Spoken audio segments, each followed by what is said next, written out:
Today we're going to talk about the red-headed stepchild of GEO reporting, which is Bing Webmaster. Let's do it.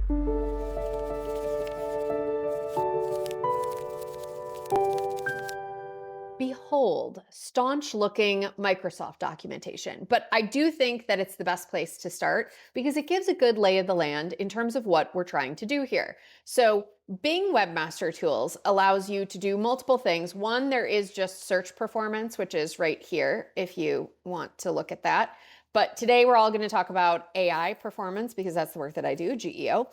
And so what is included in these AI performance metrics is Copilot AI generated summaries in Bing, and then select partner AI integrations. Nobody really knows what that means. So without further ado, let's go look at GNW's example.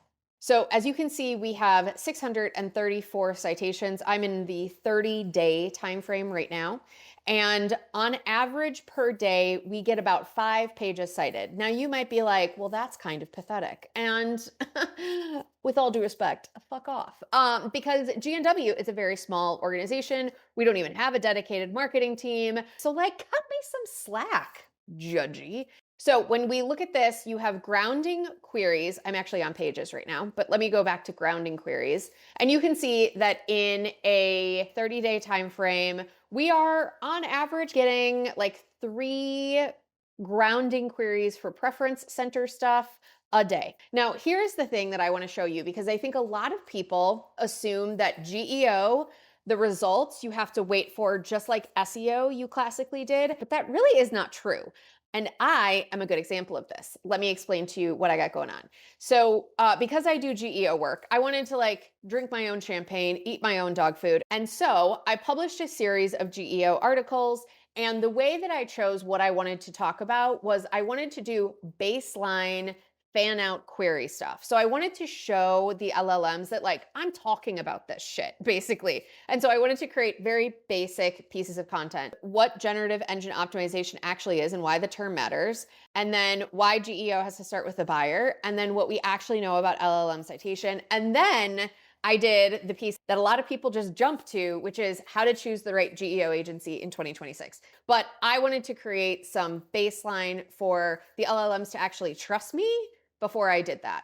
Okay, so as you can see, number 1 search term or grounding query is preference center, followed by strategic implementation partners, consultative guidance, marketing automation rollout. And then you've got Marketo Engage stuff. That's what we consult on. Journey Optimizer we consult on. Again, more like implementation, strategic, blah, blah, blah, blah, blah.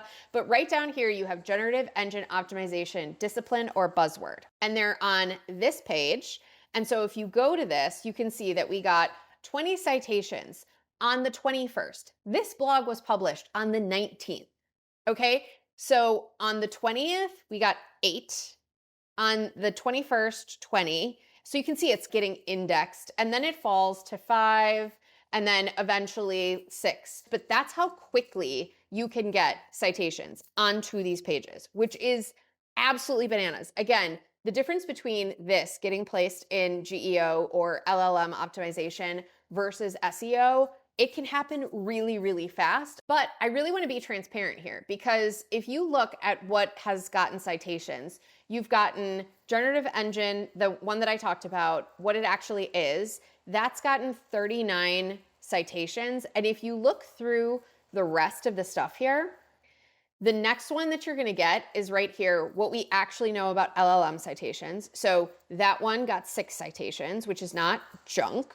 I'll take 6 over nothing every day. But then that's it. So there are other pieces that we posted like AI search versus traditional Google. That's gotten cited 0 times. The why GEO has to start with the buyer, that's gotten cited zero times. The right GEO agency, cited 0 times. So it's not that it's always going to work for every single page, but if you focus on a cluster and then write to that cluster and don't just allow AI to write it, but like really come through with an opinionated stance on it, you can get placed really quite quickly in GEO results. Okay, back to Microsoft's documentation on this. There are lots of nuances to this, like how does it change over time? How are the metrics calculated? What does a grounding query really mean? How does the data look? There's a lot of additional detail, but I'm gonna just scroll down and go to this section, which I really like, which is using AI performance to improve your visibility. What should you do? The first thing is that you want to align your content to user intent.